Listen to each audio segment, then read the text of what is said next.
In today's episode of the podcast, we're going to be talking about stiffness in your lower back. Why is it happening and what can you do to resolve it for the long term? We've discussed in previous episodes, simple stretching is not the solution. Things like knee hug, child's pose, cat camel, cat cow, all of those sorts of movements are not the appropriate movements to be doing if we're trying to resolve this stiffness. And today we're going to explore 3 specific causes of that stiffness, why it's there in the first place, to help you understand that. And then more importantly, what we're going to do to actually resolve this for the long term, not just a little quick stretch that's going to make you feel good for 10 to 15 minutes, but it's going to come back again. We're going to work on something that's a little bit more long lasting to really address the root causes of these problems. So hopefully it's going to be really helpful. And as always, if you've got any questions, please do post them in the comments and we will go through all of those and reply to them, because they ultimately help us add that extra layer of information to the podcast. No doubt there will be some questions that come up along the way, and we're here to help you guys as much as we can. So let's dig into the first of the 3 main reasons. When it comes to a lower back injury, you're going to get some degree of inflammation. And if we take a moment, and I'm going to try and relate to a couple of other injuries as we go through this to help you appreciate this a little bit more. But if we come to an ankle injury, for example, there's a lot of swelling that takes place. When that swelling happens, it pressurizes that area. Sometimes that stiffness in our lower back can feel like a pressure or a tension or a stiffness, and maybe pressure is one of the words that maybe could be used a little bit more, or is sometimes used as a crossover for stiffness. And when we have that pressure in the ankle from it being swollen up, it doesn't move as well. It's more stiff. Now, stretching there isn't really doing anything because the stiffness is not generated from tight muscles in that regard, although we'll get onto that in one of the later points. But the stiffness is from that buildup of inflammation in a confined space, putting pressure into that region. And when we think about the lower back, as we've discussed many times before, it is a confined space, not like the ankle where we've got soft tissues that can stretch a little bit more and deform under that pressure. We have the bony structures. We have the various areas as the nerves are coming out of the spine. We have the spinal canal itself, where we have bony tubes, which don't as easily or as readily stretch and change shape. They tend to obviously change shape when we bend in certain ways, which is a whole another sort of rabbit hole that we won't go into here, but they are fixed. So as we get a build of inflammation in that area from a one-off injury, let's say, or more commonly from a repetitive injury, or that builds up overnight because we're not moving, and then we feel first thing in the morning we're incredibly stiff. It's because there's so much inflammation that has built up in that region around the damage or the injury. However minor or major it may be, the inflammation builds up and that creates that pressure in the lower back. That's the first one. Number 2 is that there is actually a degree of muscle spasm. Whenever we have any injury in any area of the body, we have reflexive muscle contracture in certain places. Now, if we look at the knee example, or an example in the knee, if we have damaged the medial collateral ligament, that's the ligament on the inside of your knee, so between on the inner side of your thigh.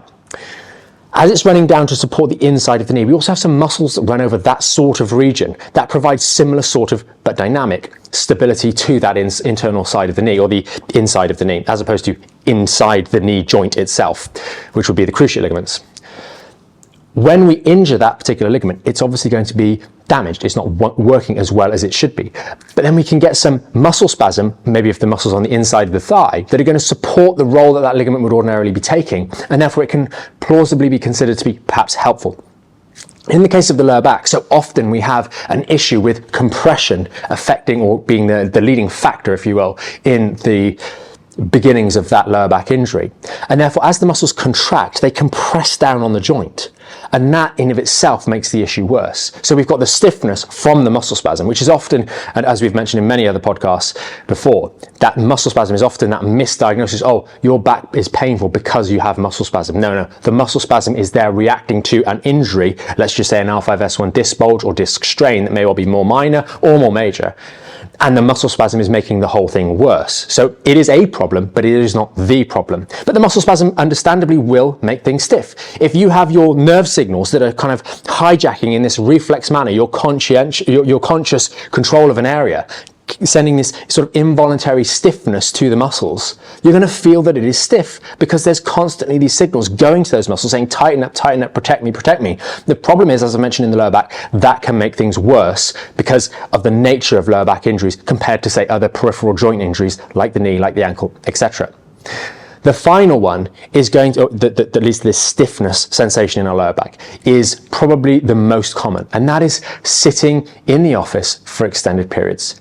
Sitting most commonly in a slouched position, sitting leaning back in the chair, back flattened, And as we're sat in that position for the 4, 6, 8 hours a day, we are putting a constant stretch through those muscles. There's one thing that muscles don't like, or one thing that muscles do not like, and that is to be constantly stretched. Yes, during an exercise, being stretched and then contracted, stretched and then contracted, that's fine. But for minutes or hours at a time, having these muscles pulled out in one position, they become tense because they are in that position for such a long period of time. They want to move more and they're not being given that. Just do a simple example of holding your arm out like that, for example, for an extended period of time. You're going to start to feel your bicep just feels a little bit tense. Maybe put a little bit of load in your hand at the same time, because as you slouch over forwards, the weight of your torso on those back muscles is going to be a burden that is going to increase the longer you're there fundamentally. Yes, the weight doesn't increase, but the perceived strain on those muscles increases. A simple example, hold a 5 kilo weight for a few moments, it's not going to be that heavy. Hold it for a few minutes, all of a sudden that same small load might become unbearable. And it's the length of time that we are sat in these offices, flexed forwards, stretching and pulling on those muscles, that creates that degree of tension. Now, all of these examples that we've just mentioned, the muscle spasm, we've mentioned the doing nothing, so the sat work, we mentioned the excess inflammation. Stretching does nothing to deal with the underlying injury. And in most of those cases, it's going to make things worse. In the case of the first example, the stretches that we're typically going to do are going to be forward bending stretches like we've covered before, like child's pose, etc., which fundamentally puts more compression through the disc and pulls on those tissues that are damaged in the first instance, creating more inflammation, creating a perpetual cycle or loop, giving us more inflammation and therefore needing to stretch sooner again, and so on and so forth. And so many of our members tell us how they've been caught out in this particular loop beforehand, and then ceasing those sorts of activities is tremendously helpful. The same thing with muscle spasm. We think it's tight, and so we want to stretch it even more. We end up putting more pressure through the underlying injury. That creates more muscle spasm, so we get stuck in the loop. And finally, again, those muscles with the doing nothing, those muscles are already stretched out beyond what they would like to be for extended periods of time. You need to move, but that doesn't mean you need to move into flexion, into stretching them out even more than they already have been. A great example here is using the towel exercise that we talk about a lot in the program and have a dedicated episode of the podcast on, to actually take pressure off the muscle rather than pull it even more. So then we get into just taking a moment before we get into sort of the steps to actually relieve these sorts of things. I've covered one thing particularly there with regards to the towel, is what is actually happening when you injure a joint? And this is something that really isn't fully understood. Yes, it will lead to the things that we've already mentioned, the muscle spasm and the inflammation, and obviously a degree of pain or nerve signals, nerve pain, etc., referral. But what is actually happening when you injure a joint? All of our joints are designed to have a degree of tension to them, holding the actual joint together. This is not muscle tension. This is the ligament, the soft tissue tension around those joints, holding point A onto point B so the joint can function. And it's a good example of this if we consider the finger and we consider a degree of hypermobility syndrome, or those who have very extreme hypermobility syndrome, where they have basically a connective tissue disorder. For my finger to function and bend like so, you have to have a degree of tension through the capsule of the ligament, holding the two bones in place so the muscles can function effectively and stop them from just willy-nilly bending off to one side or the other as I try and move the joint. If we fail, or when we have a joint injury, some of those ligaments have then been damaged. So maybe the finger can move off to the side, or some other deviation from the norm all of a sudden because of that injury, and therefore it moves inappropriately, and that kind of creates a bit of a shock in the body. If we look at people with this extreme variation of hypermobility syndrome, they often suffer, unfortunately, with dislocations or kind of almost sporadic dislocations where the shoulder might pop out or semi-dislocate, etc., or pop out and then pop back in again for a subluxation, if you will. And it's really, really debilitating. Why? Because they have no joint tension to many of the joints in their body, and it is a really difficult one to get a handle on because of the nature of that sort of problem. There is nothing holding everything together and providing stability. It's lax. And when we have an injury, we lose those same structures in a certain way. And if we imagine our lower back, for example, we have the discs. Now the discs are designed to be a nice size, and that creates a bit of separation between the two segments, the two vertebral units on the front and on the back. And then between those, along the rest of the interaction between the two vertebrae, we also have many ligaments. And those ligaments being spaced out by the spacer, if we will, the disc, there's a degree of resting tension throughout the entirety of that segment, if you will. And that means that when the muscles and the body starts to move in different directions, it bends and pivots and rotates, etc., all in a nice uniform manner. If now all of a sudden we remove the integrity of one of those little areas of ligamentous tension, now all of a sudden that joint can move, it can wobble a little bit. And the body has been developed understanding that there is always a degree of tension in the lower back. So all of those joints move and uncouple as one, rather than one particular one moving all of a sudden. When we have that injury, that this one joint, let's say it's the L5S1, we've got a disc bulge. Now all of a sudden, the vertebra was this far apart from one another because the disc space was filling it up. Now it's here. And now these ligaments on the side are nice and loose. And now it shears a little bit when you move. And that creates problems in of itself, aggravations, irritations, banging on the facet joints, changing the hole where the nerve comes out, giving you potentially sciatic referral. But there's a degree of instability there. And the body wasn't aware of that. It hasn't mapped that out. And now it's tense. And as I was writing the article, I used the example of an earthquake. All of a sudden, you're used to the ground being still, and now everything shakes all of a sudden for no apparent reason, and you get very tense. You're trying, where's the earth going? Another example being on a surfboard. Many of us who are inexperienced in that sort of thing, we try and stand up on the surfboard, and the ground is literally shaking. What do? We don't get lax, we get tense. And if this is happening in our lower back, it's no wonder that we've got this degree of tension in our body, because there is a lack of stability down there. And what we really need to do is try and teach ourselves to restore a degree of stability to that region of the lower back whilst the injury is there. And that gets us on to the last part of today's article, is what are you going to do to relieve the tension in the lower back? And fundamentally, as you get better at providing stability, in the example of the surfer, you become more competent.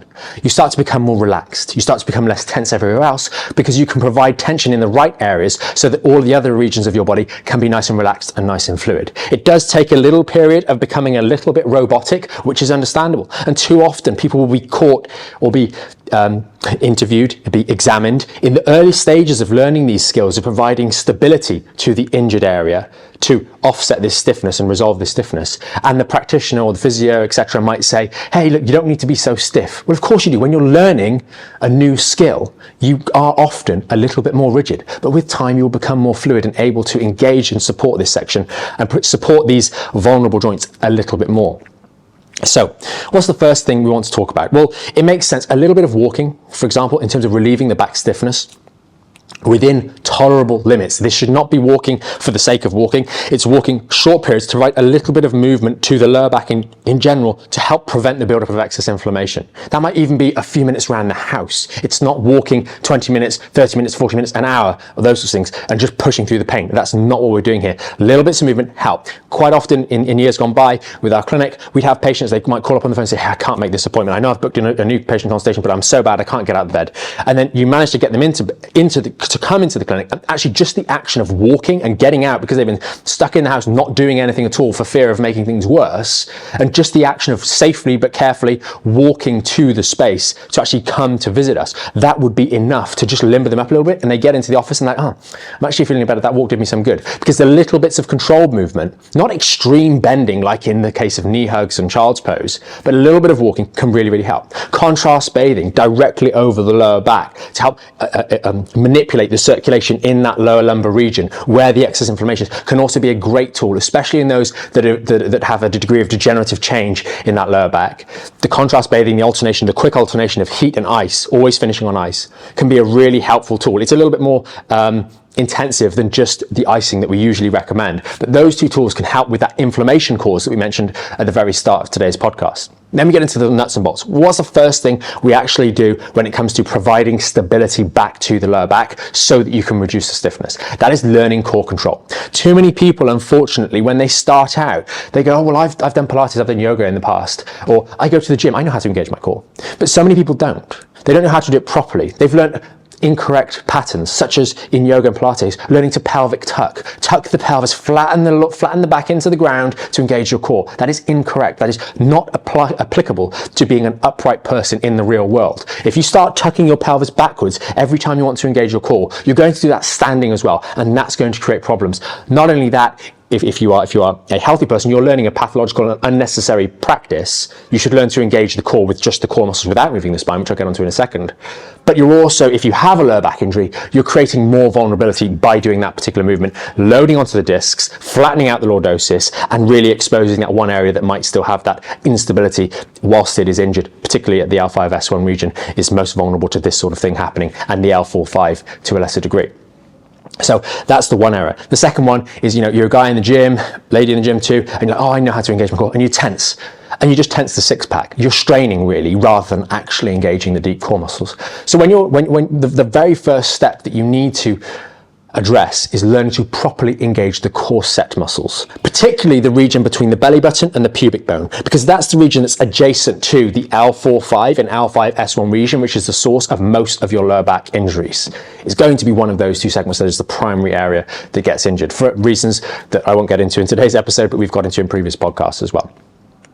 The second thing we have to do, once we've mastered that, is going to be integrating that upright, integrating that core control, that ability to engage the core muscles without the spine bending. Sometimes we learn to hook this to the breath to start with, because that's a necessary and a way of learning to engage the core and use the right muscles, which has no downside. Yes, you want to eliminate the need to hook the core engagement to your breathing later on as you get more conscientious or conscious control of the core, but to start with, learning to hook it to your breath is good.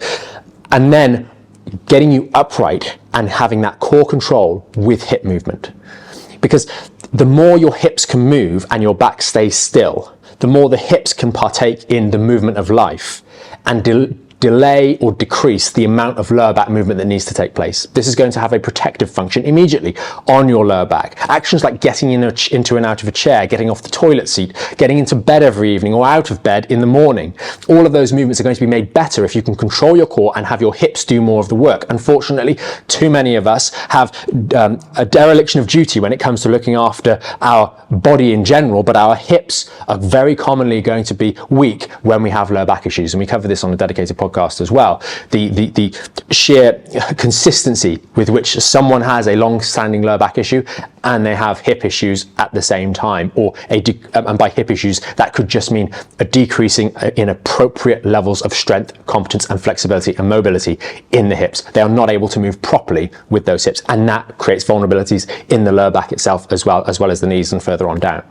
So we must integrate safely, be able to control our core, hold our core steady, and then move around the place by using the hips. A great little test here you can do, which we covered on one of the episodes recently, is get some packing tape or some sellotape, stand up with nice good posture, engage your core, ready to do a squat, but don't do the squat yet, and get some tape about that long, maybe 5-6 inches, something like that, and put the tape along your spine when you've got good posture, get someone else to do it, and then go and do the squat. And as you go down through the squat, you will feel that there is a point at which your bum starts to move, often called the butt wink, or your posture starts to change, etc., and your skin starts to pull on the tape. And that indicates that you are failing to control your core as you are moving through the squatting position. And therefore, as you fail to control your core, you fail to control your spinal movement, you fail to protect for that vulnerability in movement, that instability that was there because of the injury. And that is something that you want to eliminate quickly. So you can learn this in this sort of step 2 process, integrating the core stability whilst you then move your hips. It's kind of almost tapping your head and rubbing your tummy at the same time. It's kind of learning one of those things. It can take a bit of time, mostly because you have been moving like this in a bad way, so to speak, for a long period of time, which we could make statements that is what has led to the prevalence of a lower back injury in the first place, or the occurrence of a lower back injury in the first place. And then step number 3 is about scaling this. It's about learning to do that safely and technically well in step number 2, and then adding resistance by way of bands, by way of weights, to increase your ability to do that with load. Life has load. We have to carry our children, we have to carry suitcases when we go on holiday, we have to lift things in the garden, etc. There is no way we're going to avoid that. So you have to learn to be able to do this in a controlled environment with load and steadily increase that over the course of time. If we do that, we really are going to have a stable structure that can effortlessly support our lower back as it goes through the recovery process. We're going to be moving a little bit, so we're not going to get that buildup of inflammation.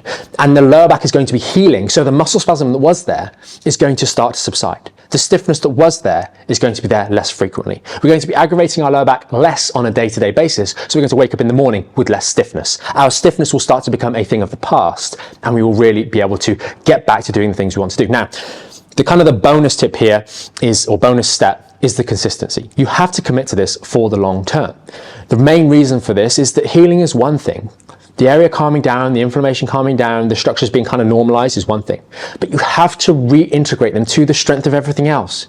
You have to build the strength and integrity of those tissues. So number one, they're going to heal up, but then the second phase is they're going to build their strength, the strength of those tissues, those supporting structures for the ligaments, the discs themselves, the bones around there, the joints in general are going to have to build. And that requires, long after the pain has gone, a consistent application of step 2 in particular, or step 3 rather, building that strength over the long term. We discussed this on a recent podcast, or the last podcast in fact, with reference to the book review that we did on a really good book, well worth a read, Forever Strong, and talking about our muscular system being an organ of longevity, something that is going to protect us and serve as a suit of body armor for the long term.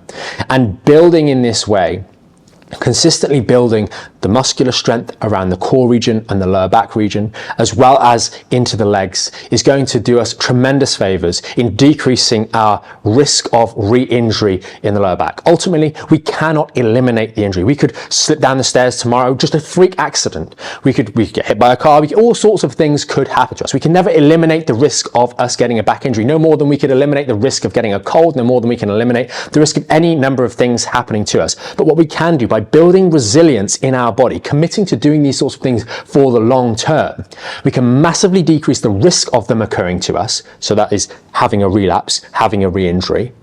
And also, if we are unlucky to have that re-injury, we will bounce back much faster from that injury. We will have less things going against us, less things allowing that injury to go from an acute injury to a chronic injury. And we see this all the time with members in the program.